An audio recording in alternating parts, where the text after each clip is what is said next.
Kinumpirma ni Pangulong Bongbong Marcos na nasawi ang isang Pinay sa nangyaring pag-atake ng Iran sa Tel Aviv. Sa kabila nito, hindi pa raw kinakailangan ng mass repatriation sa Middle East, ayon yan sa gobyerno ng Pilipinas. Narito ang balita ni Alvin Pelobelio.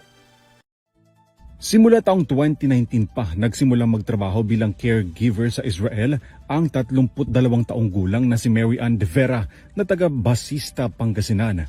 Si Mary Ann ang kauna-unahang Pinay na nasawi dahil sa pag-atake ng Iran sa Tel Aviv na nagsimula matapos atakihin ng Israel at ng Amerika ang Tehran. Wala pang katiyakan kung kailan may lilikas ang mga labi ng nasawing OFW dahil sarado pa ang mga paliparan sa mga bansa sa Middle East dahil sa sigalot. Una nang nagpahayag ng pakikiramay si Pangulong Ferdinand Marcos Jr. sa mga naulilang kaanak ng biktima. Siya ay namatay dahil tinamaan ng shrapnel ng mga bumagsak na bomba. Na-identify na po siya ng kanyang asawa na isang OFW din na nagtatrabaho sa Israel. Lahat po ng tulong na kakailanganin ng kanilang pamilya ay ihahatid ng ating pamahalaan.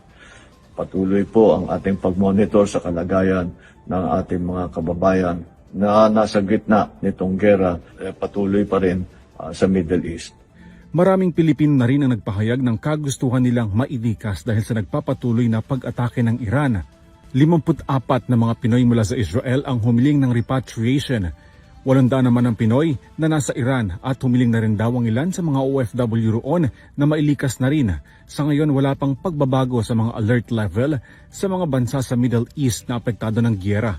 Kahit ayon sa Department of Migrant Workers, hindi pa raw nila tinitingnan ang anggulo kung kinakailangan na ba ng mass repatriation ng mga Pilipinong apektado ng sigalot. Doon sa mga nagmanifest na nais na nilang ding umuwi, we are working out along with the DFA and the host countries, walang mass repatriation sa ngayon kasi yun po ay yung mandatory level which is alert level 4. Ayon sa kumpirmasyon ng palasyo, patuloy raw na minomonitor ng Pangulo ang sitwasyon sa sigalot sa Middle East. Inatasan na rin daw ng punong ehekutibo ang mga government agencies na makipag-ugnayan sa mga embahada at ibigay ang nararapat na assistance sa mga Pilipinong apektado ng giyera sa Middle East. Gayunpaman, nakahanda ang DND at ang AFP na tumugon sa mga posibleng kaganapan kabilang ang posibleng suporta sa paglikas at koordinasyon sa pagtugon sa krisis para sa mga Pilipino sa mga apektadong bansa. Pinagkalooban naman ang tulong ng pamahalaan ng mga na-stranded na overseas Filipino workers na nakatakdaring tumungo sa Middle East dahil sa pagkanselan ng mga flights bunsod pa rin ng sigalot sa rehiyon. Ang nagiging problema sa cancellation is because either yung airline mismo ang nag-cancel o kaya ang flight ay papunta sa Dubai bago mag-Riyadh or papunta sa Doha. So they are waiting for announcements pa mula sa airlines kasi baka may rerouting para makapasok dito sa, for example, sa Saudi Arabia or sa Oman. Mayroong na-stranded na 123 na mga OFW sa Hong Kong patungong Riyadh at Dubai.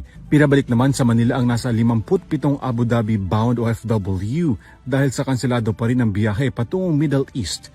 Para sa Euro TV News, Alvin Pelobelio sumasaludo sa bawat Pilipino.